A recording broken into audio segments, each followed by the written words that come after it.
Okay guys, so magpalang araw naman po sa ating lahat. Haircut tutorial po tayo. Ang ating pong gupit ay crow cut na ginamitan po natin ng guard number 6 sa ibabaw. At sunod po natin ginawa ay guard number 2. Yan. Simula po tayo sa kanan, punta ng kaliwa. Ayan, ganyan lang po. Tuloy-tuloy rin hahagod pa ibabaw. Mula ilalim pa ibabaw. And then, kumuha na tayo ng guideline. Sunod po nating gagawin i-zero natin ang detailer. Ayan po. Zero na po yan. Hindi na po natin inahit yan hindi sana yung ating client na inaahit. Zero lang. Sunod po lang ginawa natin yung guard number 1. Yan. At nagsimula po tayo sa kanan, papunta ang kaliwa. At sunod po zero halfway. Yan. Tuloy-tuloy lang din ang hagod. Simula kanan, papunta ng kaliwa.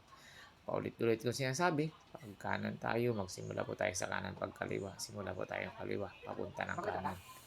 Ayan. And then, zero close na tayo. Tinanggal na po natin yung kantuhan ng guideline na ginawa natin kanina. Ayan. Ang pantanggal po talaga ng mga kanto yung clipper po natin. Hindi yung detailer. Ayan. Then, ahit na tayo dyan sa kanyang temple. Ayan. Awalin din po natin mag-ahit ng kaliwa kanan. Kasi may mga angle na medyo mahirap mag-ahit sa kaliwa. May part na mahirap mag-ahit na sa kanan. Ayan. And then, na tayo? Gunting na. Overcome na tayo. Ayan. Pag row cut po, medyo mahaba ng bahagya sa harap. Ang laki ng pagkakaiba nila dun sa yung semikalbo. Medyo mahaba po talaga yung harap. Ayan po, kaya gunting-gunting nila yung ginamit natin. Ayan.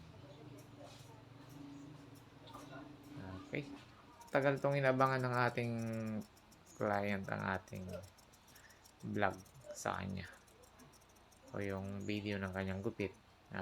Alam ko na inaabangan niya ito. Isa to sa ating mga inaanak. Okay, yan po yung ating finished product. Sana magkaroon kayo ng idea or technique. Thank you and God bless everyone.